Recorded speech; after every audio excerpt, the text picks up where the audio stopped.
I stood on the platform at Grand Central Station, 17 years old, watching my mother's Mercedes disappear into the tunnel. My suitcase, the cheap one they'd bought me from Target, not the matching Louis Vuitton set they'd gotten Claire for her graduation, sat at my feet.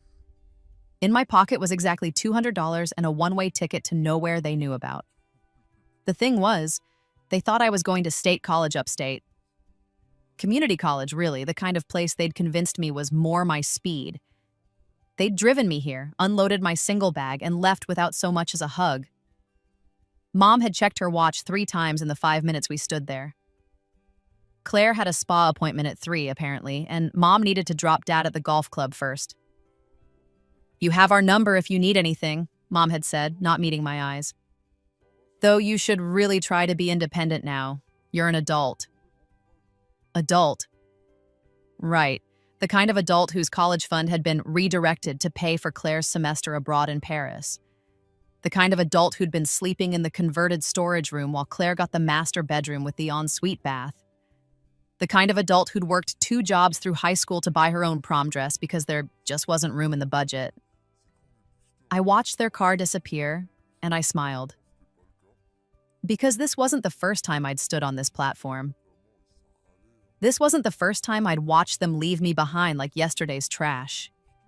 In my first life, I'd gotten on that train. I'd gone to that community college, worked 3 jobs to stay afloat, and graduated with honors that no one from my family attended the ceremony to see. I'd struggled for years, always one step behind, always trying to prove myself to parents who never looked my way. I died at 35, exhausted and alone, in a studio apartment I could barely afford from an undiagnosed heart condition that I'd ignored because I couldn't afford to miss work. The last thing I'd thought before everything went dark was that I wished I could do it all over again. Someone had been listening. I'd woken up on my 10th birthday, gasping in my narrow bed in the storage room with 15 years of memories that hadn't happened yet. At first, I thought it was a dream, but the memories were too vivid, too specific. I knew what Claire would say at breakfast before she said it. I knew that Dad would forget my birthday until Mom reminded him at dinner. I knew that in 3 weeks, I'd overhear them discussing whether to cancel my piano lessons to afford Claire's equestrian camp. It took me 2 weeks to accept that somehow, impossibly, I'd been given a second chance. And I'd spent the last 7 years planning exactly how to use it. The first thing I'd done was stop trying to win their love. In my first life, I'd bent myself into knots trying to be good enough, smart enough, useful enough to matter to them. I'd swallowed every cruel word, every forgotten birthday, every time they chose Claire over me, thinking that if I just tried harder, they'd finally see me. This time, I knew better. You can't make someone love you, especially when they've decided you're not worth it. My parents had made their choice long ago. Claire was their golden child, the daughter they paraded in front of their friends. I was the accident that had trapped them in a marriage neither of them really wanted anymore. The reminder of when Dad was still working his way up, and they couldn't afford the life they had now. So I stopped trying to be part of their family. Instead, I started planning my exit. The second thing I'd done was reach out to the one person they'd tried to make me forget. My grandmother, my father's mother, the woman they'd cut out of our lives when I was 9 because she'd had the audacity to call them out on their treatment of me at a family dinner. In my first life, I'd been too young and too successfully manipulated to understand what had really happened. They'd told me Grandma Rose was sick, that she needed to focus on her health, that it was better if we didn't bother her. By the time I was old enough to question it, I'd lost her address, her phone number, everything. She'd died when I was 23, and I'd only found out months later from an obituary I'd stumbled across online. This time, I'd kept every scrap of information I could find. And on my 16th birthday, alone in the house as usual, while they took Claire to a Michelin star restaurant, I'd found her number and made the call. Hello? Her voice had been exactly as I remembered, warm and strong. Grandma Rose? My voice had cracked. It's Vanessa. The silence on the other end had stretched so long I thought she'd hung up. Vanessa? My little Nessa? Her voice turned fierce. Where are you? Are you safe? Do they know you're calling me? We talked for 3 hours that night. I told her everything. Well, not the rebirth part, but everything else. The years of neglect, the way they treated Claire versus how they treated me, the college fund that had vanished. She'd cried. I'd cried. And when we hung up, I had something I'd never had before: an ally. Over the next year and a half we'd planned, Grandma Rose, it turned out, was far wealthier than my parents had ever let on.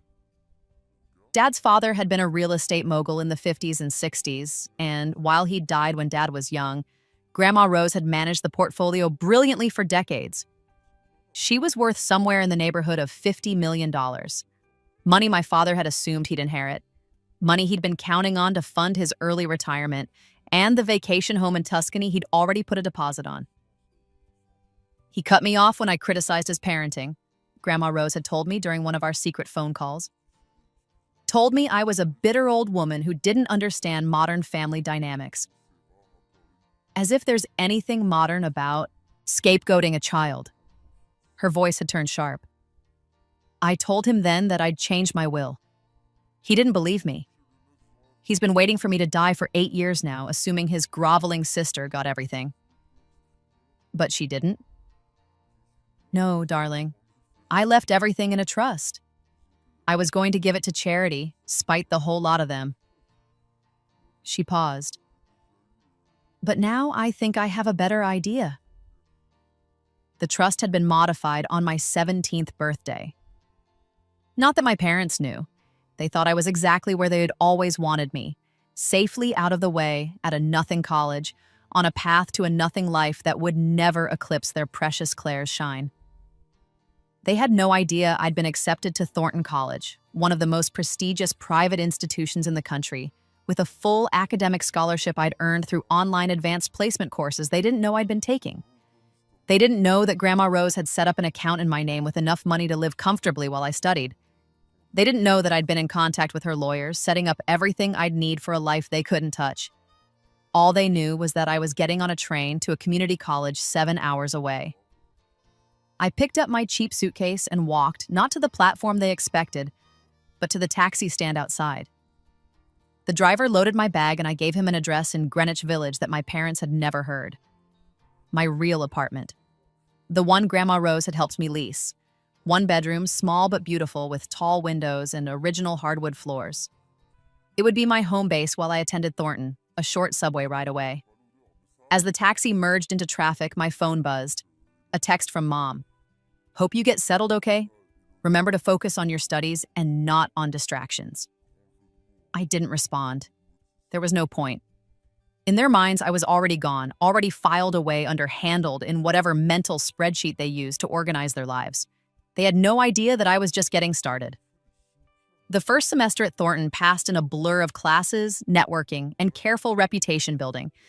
I kept my head down and my grades up. I joined the investment club and the entrepreneurship society. I made friends with people whose families actually had dinner together, who called their parents for advice instead of silence. I didn't tell anyone my last name at first. Thornton was full of legacy students whose parents had walls full of degrees from the school, and while my father had gone there, something he'd mentioned exactly once when he was drunk and bitter about his own squandered potential, I didn't want the connection. I was building something new, something that had nothing to do with the family that had abandoned me. My phone sat silent. No calls from home asking how I was settling in. No texts checking if I needed anything. It had been 8 weeks, and the only message I'd received was a forwarded email from Claire about her engagement party. Family only, the invitation said. I wasn't on the guest list. It stung less than I'd expected, or maybe I just built up better defenses this time around. You okay? My roommate Mud Jessica found me staring at my phone. You've got that look again. What look? The one that says you're thinking about people who don't deserve the mental real estate. Jessica had a way of cutting straight to the heart of things. Let me guess, family? Former family, I corrected. She raised an eyebrow but didn't push. That was the thing about Thornton.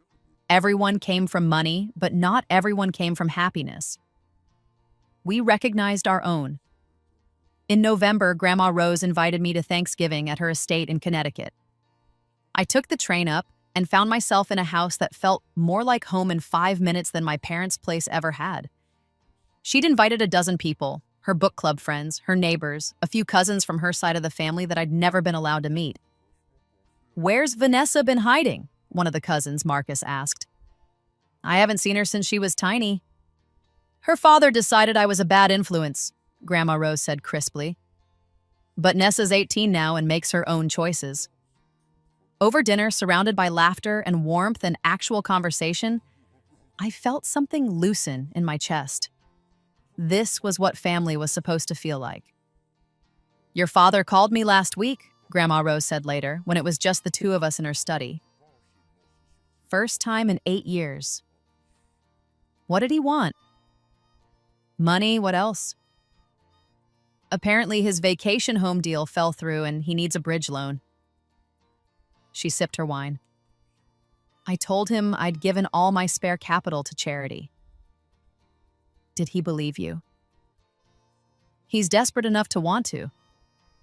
Her eyes glinted. I may have also mentioned that I'd recently taken a trip to New York to meet with my estate lawyers. Made sure he knew they were updating the trust documentation. "Evil," I said admiringly. "I learned from the best, darling.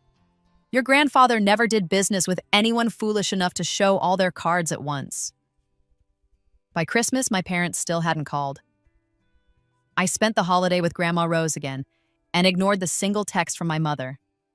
"Hope you're having a good break. Claire's engagement party is next month. We'll be busy." No invitation extended.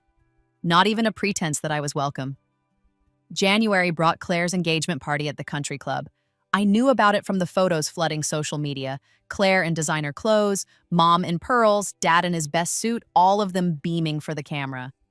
The caption on Claire's Instagram, "Surrounded by the people who matter most, so blessed to have such an amazing family." I didn't rate a tag. I didn't even rate a mention. But that was fine because while they were popping champagne and celebrating Claire's upcoming wedding to Bradley Whitmore III, old money, trust fund, exactly the kind of son-in-law my parents had always wanted, I was in a meeting with Grandma Rose's lawyers setting up the final pieces of my own future. "You're sure about this?" Richard Chen, the senior partner, asked me. "Once we file this documentation, there's no going back."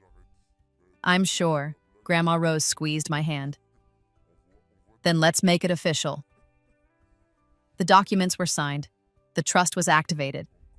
And just like that, I went from a girl with nothing to a woman with everything I'd need to build the life I wanted. Not that my parents would know. Not yet. The call came in March, during finals week of my freshman year. "Vanessa?" Mom's voice sounded strange, tight. "We need to talk." It was the first time she'd called me in 8 months. "I'm kind of busy," I said, not looking up from my corporate finance textbook. "Finals." "This is important." A pause. "Your father's mother passed away last night." I'd known it was coming. Grandma Rose had told me 3 weeks ago that the cancer had metastasized, that the doctors were giving her maybe a month. We'd spent every weekend together since then, talking and laughing and making sure every detail was in place. But knowing didn't make it hurt less. "Are you there?" Mom's voice sharpened with impatience. "Yeah," I managed. "I'm here." "The funeral is Friday. You should probably come." Not, "We'd like you there," or "We've missed you," or even, "Are you okay?" Just a clinical statement of expectation. "I'll be there," I said, and hung up. I let myself cry then, deep, racking sobs that shook my whole body. Jessica held me without asking questions, and when I finally pulled myself together, she asked what I needed. "A black dress," I said, "and maybe some courage." Friday dawned gray and cold. The funeral was at a church in Connecticut, the one Grandma Rose had attended for 40 years.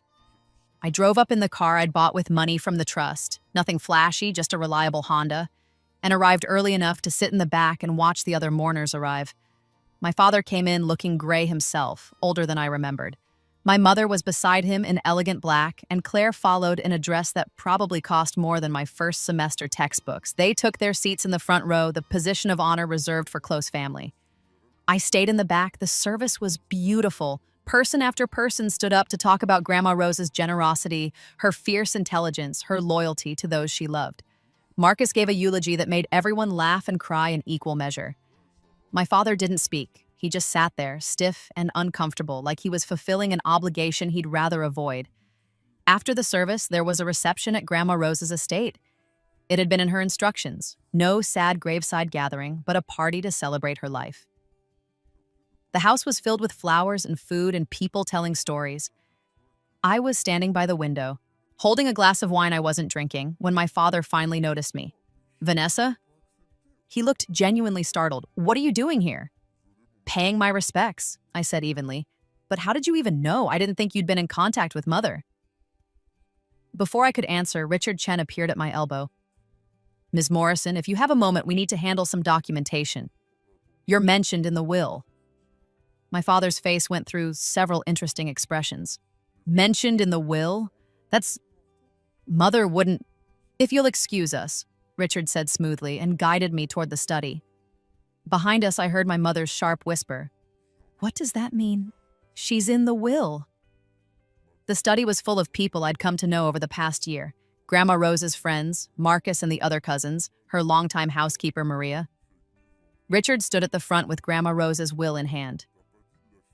"Before we begin the formal reading," he said, "Rose wanted me to play a video message. She recorded it last month." The screen on the wall lit up, and there was Grandma Rose, sitting in her favorite chair in this very room, looking frail but fierce. "If you're watching this, I'm gone," she said, her voice clear and strong. "And I imagine some of you are very curious about what I've done with my money." She smiled, that sharp-edged smile I'd come to love.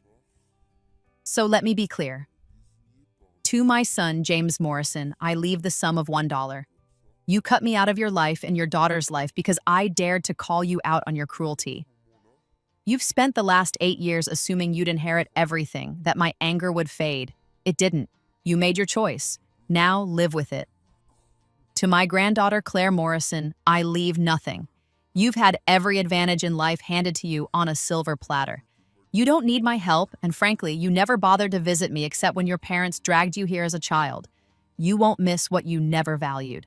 To my granddaughter, Vanessa Morrison, I leave everything. The house, the portfolio, the stocks, the bonds, all of it. You'll find that the trust we established has been fully funded and control transfers to you immediately. You're also now the majority shareholder in Morrison Real Estate Holdings, the company my late husband built and that currently employs your father as CEO." The room erupted. I could hear shouting from the hallway, my father's voice, my mother's, both of them demanding to know what was happening. On screen, Grandma Rose kept talking. "Nessa, my darling girl, you've been dealt an unfair hand from birth. Your parents' neglect, their favoritism, the way they made you feel invisible, none of that was your fault. You deserved better, and now you have the means to build the life you should have had all along. As for the rest of you here in this room, my friends, my true family, thank you for the years of love and laughter. Marcus, the cottage in Maine, is yours, as promised. Maria, you'll find a generous pension waiting. The rest of you will find envelopes with your names on them. I've made sure everyone who mattered to me is taken care of. To those who didn't make the cut, I hope you learned something from this. Love isn't transactional, family isn't a convenience, and cruelty, even the polite, civilized kind, has consequences." The screen went dark. The study door burst open. My father stood there, his face purple with rage. "This is fraud. She was coerced. Vanessa manipulated a dying old woman." "Actually," Richard said calmly, "Rose was of completely sound mind when she modified her will. We have 3 doctors' assessments confirming it. We also have documentation going back 18 months showing her intentions were clear and consistent. This will is ironclad." 18 months? My mother looked at me with dawning horror. "You've been in contact with her for 18 months? "Longer," I said quietly. "Almost 2 years." "You little snake." Claire pushed past our parents. "You knew she had money and you manipulated her into cutting us out." "I didn't manipulate anyone." My voice stayed level. "I called my grandmother because I wanted to know her. Because you all tried to erase her from my life and I was tired of losing people to your egos." "She's our mother," Dad spat. "Our family. You had no right." "No right?" Something snapped inside me. No right! You left me at a train station 8 months ago with $200 and a ticket to a community college. You didn't call, didn't text, didn't check if I was alive or dead. Claire's engagement party was family only, but I didn't rate an invitation. You've treated me like garbage my entire life, and now you're mad that I found someone who actually loved me? We gave you everything, Mom started. You gave me nothing. I was shaking now. You gave Claire everything. The college fund, the bedroom, the clothes, the attention, the love. I worked 2 jobs in high school to buy my own prom dress. I slept in a converted storage room. You directed my college money to pay for Claire's Paris trip. And when I turned 18, you dumped me at a train station and never looked back. We were teaching you independence. You were getting rid of me. I looked at my father, this man who'd never once told me he was proud of me, who'd forgotten more birthdays than he'd remembered. Grandma Rose didn't leave you anything because you didn't deserve anything. And honestly, after 8 months of silence, you don't deserve the courtesy of this conversation either. I turned to Richard. I assume there's more documentation to handle? Yes, but it can wait until they've left. They? My father's voice rose. This is my mother's house. It's Miss Morrison's house, Richard corrected. And she can ask you to leave. I looked at my parents, at Claire with her designer dress and her engagement ring and her perfect life built on the sacrifice of mine. I thought about all the years I'd spent trying to earn their love, all the nights I'd cried myself to sleep, wondering what was wrong with me. Get out, I said. They didn't move. Get out! The words tore out of me. Get out of my house and get out of my life. You made it clear I was never part of your family. Fine. You don't get to change your mind now that there's money involved. Security, Richard had wisely arranged for security, appeared in the doorway. My parents left, hurling threats about lawyers and lawsuits and how this wasn't over. But it was. It was so completely over. When they were gone, I sank into Grandma Rose's chair and let myself fall apart. Marcus sat with me and Maria brought tea, and Richard quietly explained that everything was in order, that the will was unbreakable, that my parents could sue, but they'd lose. She wanted you to have this, Maria said, handing me a letter in Grandma Rose's handwriting. I opened it with shaking hands. My dearest Nessa, if you're reading this, I'm gone, and I imagine the last hour has been quite dramatic. I'm sorry I couldn't be there to see your father's face, but I hope it was everything I imagined. You asked me once why I didn't fight harder to stay in your life after James cut me off. The truth is, I was a coward. I told myself you were better off without the conflict, that maybe if I gave him space, he'd come around. By the time I realized I'd made a mistake, I thought too much time had passed. I thought you'd hate me for abandoning you. And then you called. My brave, brilliant girl called me on your 16th birthday, and I got a second chance I didn't deserve. These 2 years with you have been the happiest of my life since your grandfather died. Watching you grow into this fierce, intelligent, kind woman, knowing that you survived your parents' neglect and came out the other side with your heart intact, has been my greatest joy. The money is just money, darling. You'd have made your way without it. I have no doubt about that. But why should you have to struggle when I have the means to help? Why should you start from zero when I can give you a foundation to build on? Use it wisely. Use it to build the life you deserve. And please, please don't let their cruelty make you cruel in turn. You have every right to your anger. I certainly hope you enjoy watching them squirm, but don't let it consume you. Be happy. Fall in love. Make art or solve equations or build businesses or whatever sets your soul on fire. And know that I loved you. I loved you when you were a baby, and I held you for the first time. I loved you through all the years we were apart, even when I didn't have the courage to fight for you. And I love you now wherever I am. Build something beautiful, my darling girl. You've earned it.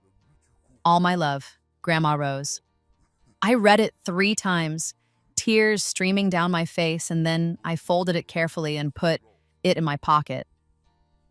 What happens now? Marcus asked gently. I looked around the study at the built-in bookshelves and the antique desk and the paintings Grandma Rose had collected over decades.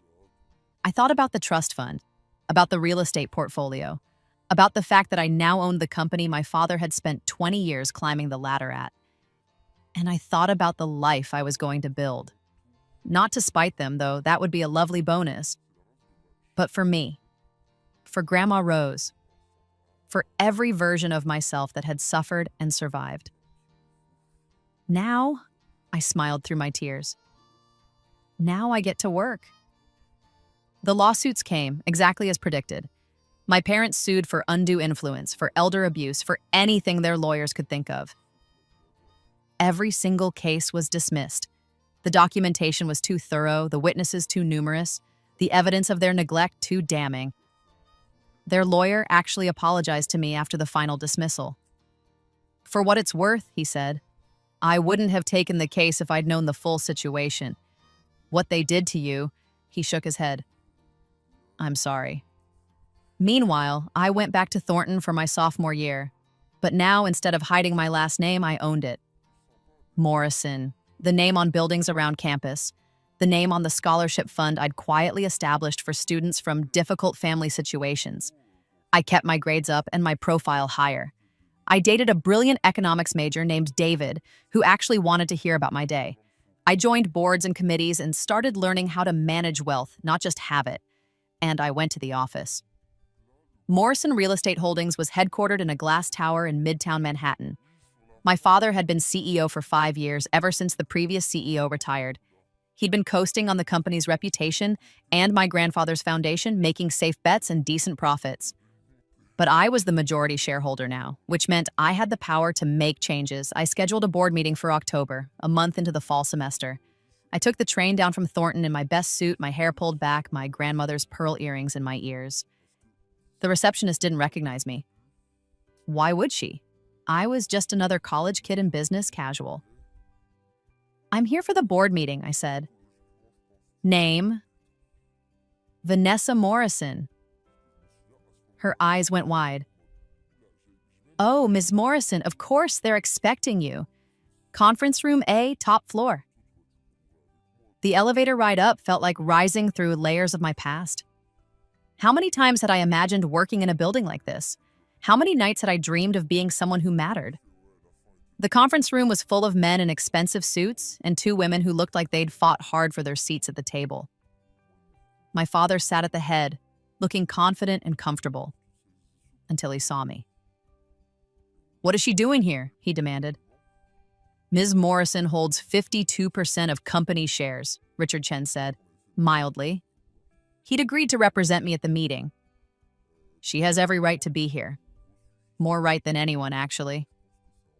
I took a seat, not at the head of the table, but in the middle, where I could see everyone. Shall we begin? I said. The meeting was a masterclass in corporate awkwardness. We went through the quarterly reports, discussed ongoing projects, reviewed profit margins. My father kept trying to control the conversation, kept trying to minimize my presence. And then we got to new business. I'd like to propose a change in leadership, I said calmly. Effective immediately, I'm calling for a vote of no confidence in our current CEO. The room erupted. My father shot to his feet. You can't. This is absurd. I've been running this company for 5 years. Into comfortable mediocrity, I said. Grandpa built this company by taking smart risks and innovating.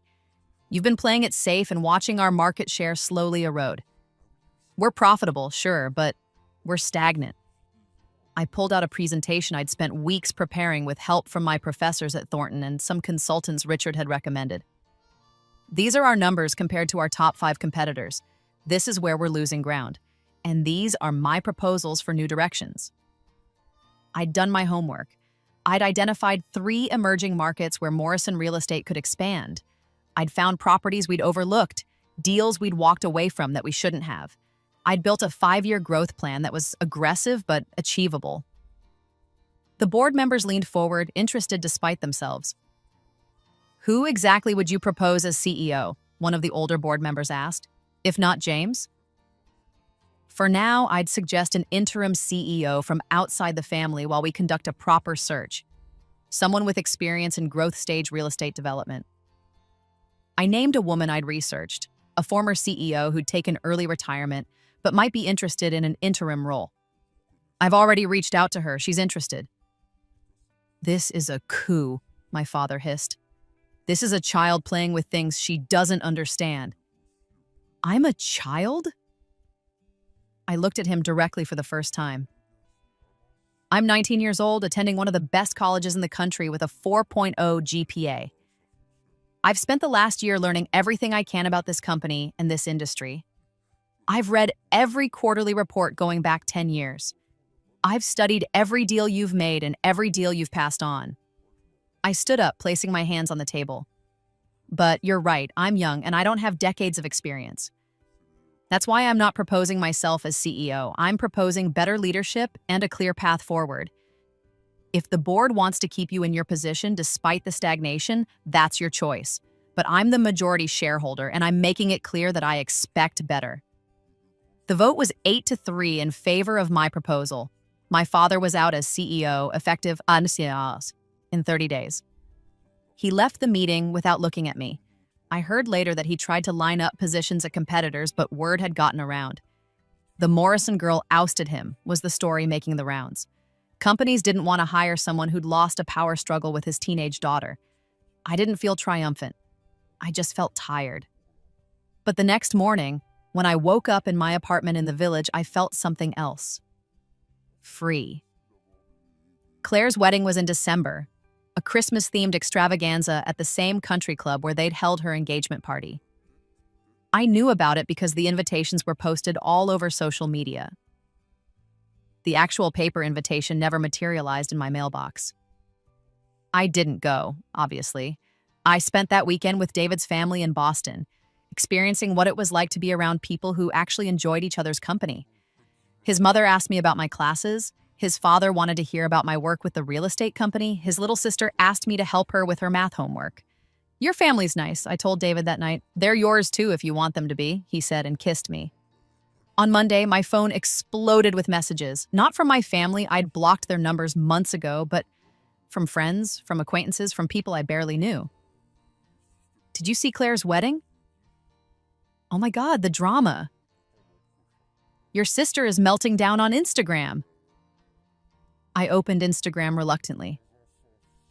Claire's account, which had been picture-perfect for years, was now a disaster. The wedding photos showed a beautiful venue, a gorgeous dress, all the right details. But the comments told another story. Apparently, Bradley Whitmore III had been arrested at the reception. Fraud charges, embezzlement. His trust fund, it turned out, wasn't a trust fund at all. He'd been stealing from his family's company for years to maintain his lifestyle. The feds had been building a case for months, and they'd chosen the wedding day to make their move. Claire's new husband had been led away in handcuffs before they'd even cut the cake. The society pages were having a field day. Whitmore heir arrested at own wedding. Holiday nuptials turned to nightmare. Fraud charges rock society wedding. And Claire, my perfect golden child sister, was at the center of a scandal she couldn't spin or escape. I should have felt triumphant. This was karma at its finest, wasn't it? The family that had dumped me was imploding spectacularly. But mostly I just felt hollow. Until I saw my mother's Facebook post public for the first time in years. In times of crisis, we learn who our real family is. So grateful for our daughter Claire and everyone who has supported us. Some people turn their backs on family when times get hard, but we know what loyalty means. The subtext was clear. I was the villain in their story, the ungrateful daughter who'd abandoned them and stolen their inheritance and refused to help when they needed it. Never mind that they'd abandoned me first. Never mind that they hadn't spoken to me in over a year except through lawyers.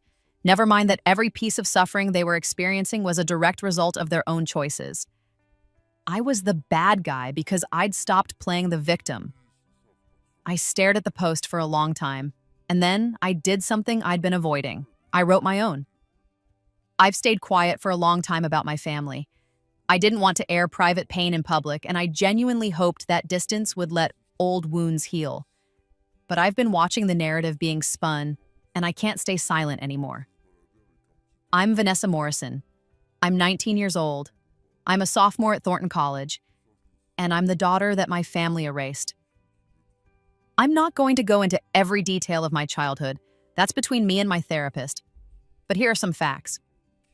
I spent my teenage years sleeping in a converted storage room while my sister had the master suite. My college fund was redirected to pay for my sister's lifestyle. I worked 2 jobs through high school while my sister got an allowance that would have covered my rent. When I graduated high school, my family drove me to a train station, gave me $200, and didn't contact me for 8 months. I wasn't at my sister's engagement party because I wasn't invited. I didn't attend her wedding for the same reason. The narrative that I turned my back on family is fascinating, considering they literally left me at a train station and never looked back. My grandmother, Rose Morrison, knew all of this. She'd been cut out of my life when I was 9 because she dared to criticize my parents' favoritism. When I reconnected with her at 16, she gave me something my parents never had: unconditional love. She left me her estate, not to spite my father, though I won't pretend that wasn't a factor, but because she wanted me to have the foundation I deserved, the start in life that had been denied to me. I'm not sorry for accepting her gift. I'm not sorry for protecting myself.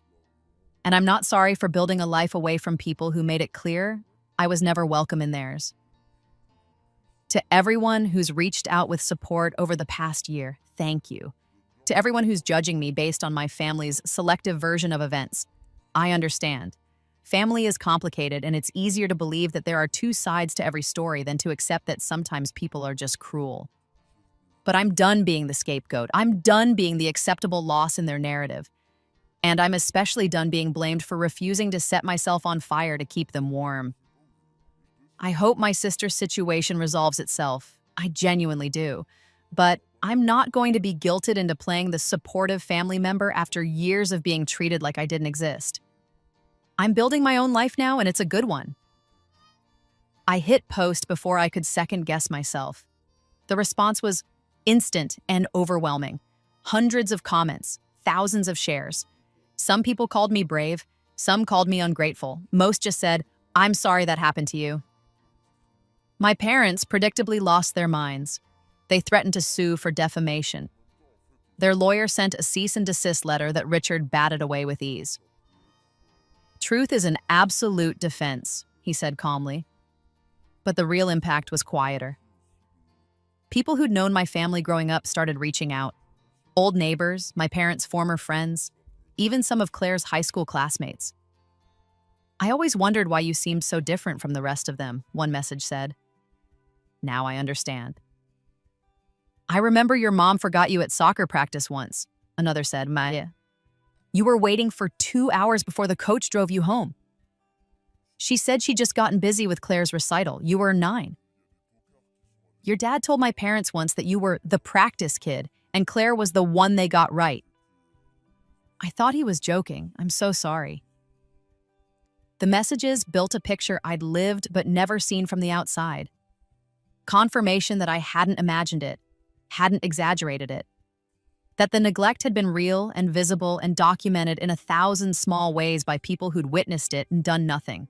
It hurt. But it also helped. By the spring of my sophomore year, the dust had settled. Bradley's trial was ongoing. He was looking at serious prison time. Claire had moved back in with our parents, her influencer career in tatters, her perfect life shattered. My father had taken a mid-level position at a smaller firm for half his previous salary. My mother had gone back to work for the first time in 20 years, managing a boutique that one of her friends owned. They'd had to sell the house. The big, beautiful house with the master suite that Claire had occupied and the storage room where I'd slept. Downsized to a condo in a less prestigious zip code.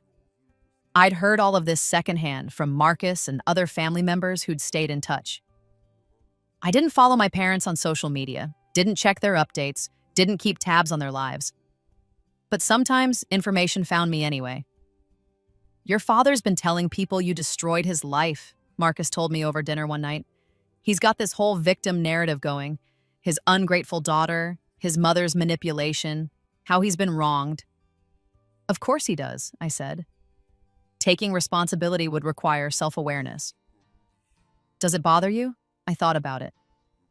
A year ago it would have, even 6 months ago, but now? I shook my head. Now I just feel distant from it. Like it's happening to someone else. "That's growth, kid." "Or trauma response," I said wryly.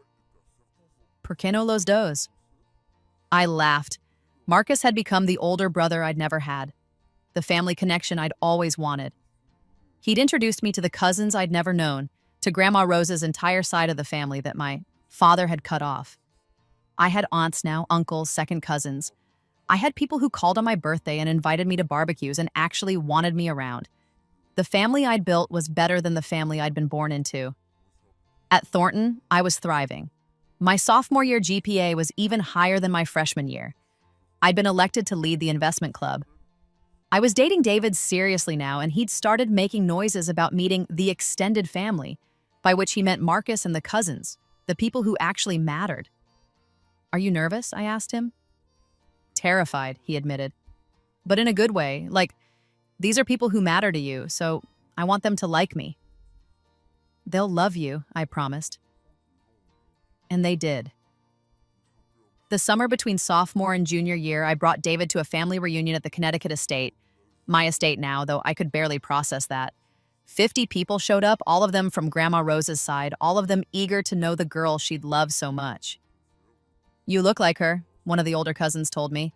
Same eyes, same steel spine. She was extraordinary, I said. So are you, kid. I spent that summer in New York, working at Morrison Real Estate Holdings as an intern under the new CEO. She was brilliant and demanding and exactly what the company needed. Under her leadership, we'd already expanded into 2 new markets, and our stock price had climbed 30%.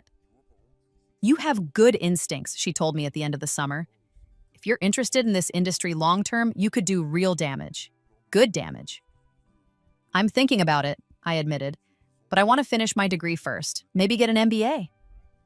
Smart, take your time, build your knowledge base. The company will still be here. She smiled. Though between you and me, I think you could run this place one day. You've got your grandmother's vision and your grandfather's ruthlessness. That's a powerful combination. Junior year started with a bang. I was featured in a Thornton Alumni magazine article about students making an impact. Vanessa Morrison, heir to the Morrison fortune, is reimagining what it means to inherit wealth, the article said. Rather than coasting on her grandmother's legacy, she's building her own. The article mentioned my work at the company, my grades, my scholarship fund. It mentioned my difficult family background in vague terms. Morrison overcame significant personal challenges to achieve her success, without going into detail. It was the kind of profile that usually led to speaking invitations and networking opportunities. It also apparently led to my father seeing it and losing his mind all over again. He showed up at my apartment in November, somehow getting past the doorman.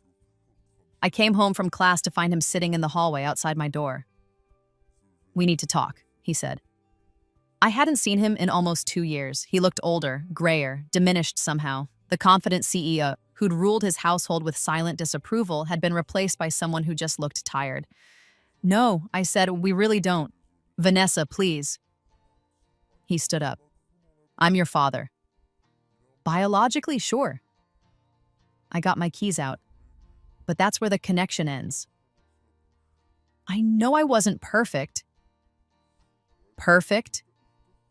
I laughed, harsh and bitter. You weren't even adequate. You weren't even present. I provided for you. You gave me a roof over my head and food to eat. Congratulations, you met the literal legal minimum for not being arrested for child neglect. I put my key in the lock. But you know what you never gave me? Love, attention, a single indication that you were happy I existed. That's not fair. Fair? I turned on him. You want to talk about fair? Let's talk about how you drove me to a train station and didn't call for 8 months. Let's talk about how I wasn't invited to Claire's engagement party or her wedding. Let's talk about how you stole my college fund to pay for Claire's luxury semester abroad.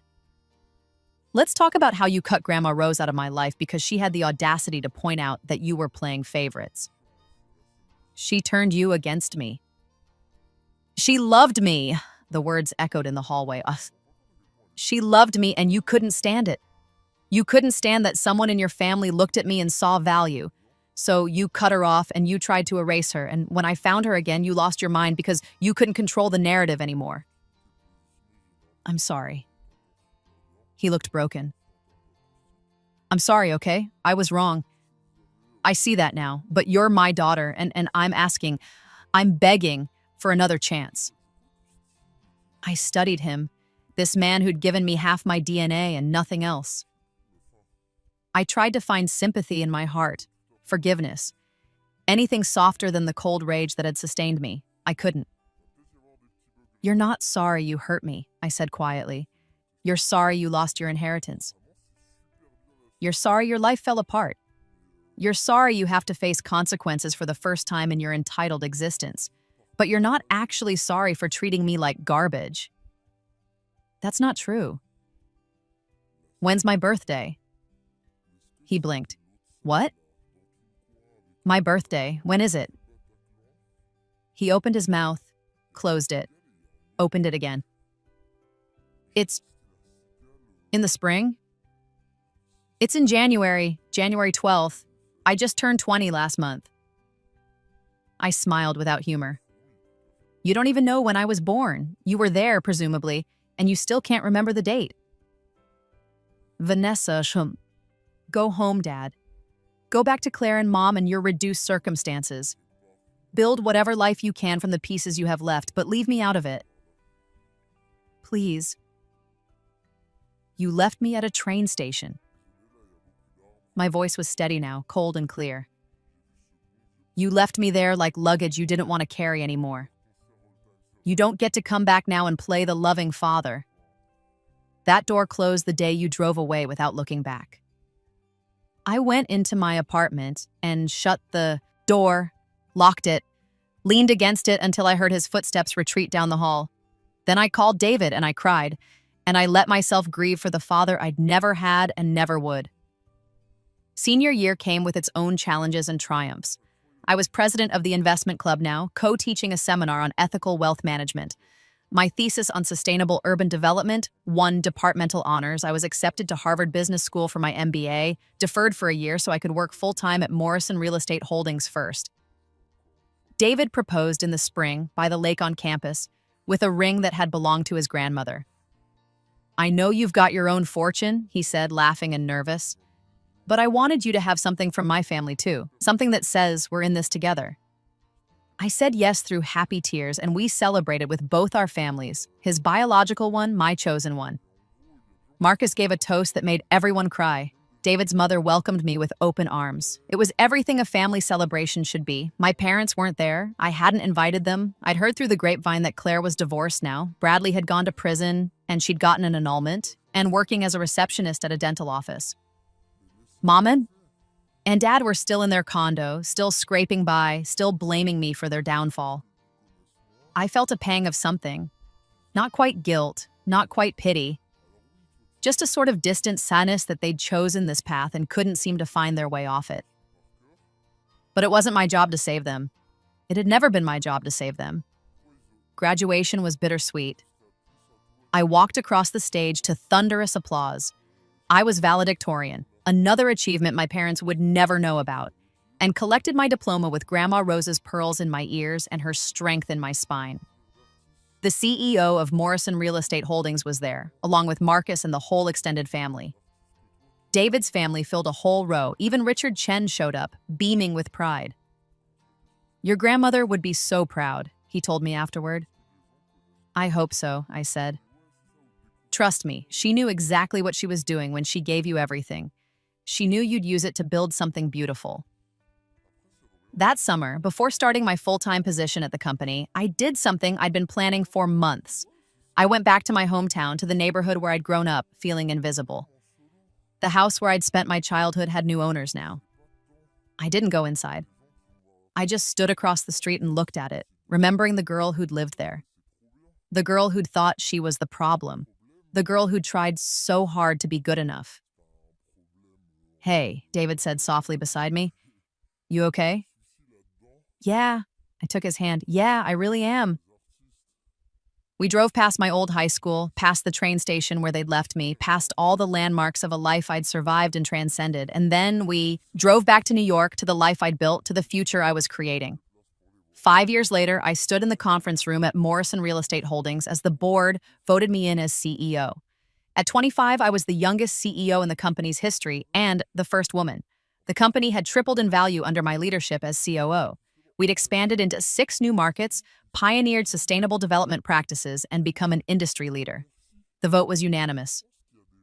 I called Marcus first. "Grandma Rose would be proud," he said, his voice thick with emotion. "I wish she could see it," I said. "She can, kid. Wherever she is, she can." David took me out to celebrate that night. David, my husband of 3 years now, my partner in every sense of the word. We went to the restaurant where we'd had our first date, back when I was still figuring out who I was becoming. "To the CEO," he toasted. "The woman who built an empire from ashes." "I had help," I said. "Besides, you had a foundation, but you built the empire yourself." My phone buzzed. A message from an unknown number. "Congratulations on the CEO position. I always knew you'd do great things, that Dad." I stared at it for a long moment. 5 years of silence. And now this. A message that said, "Congratulations, but not I'm sorry."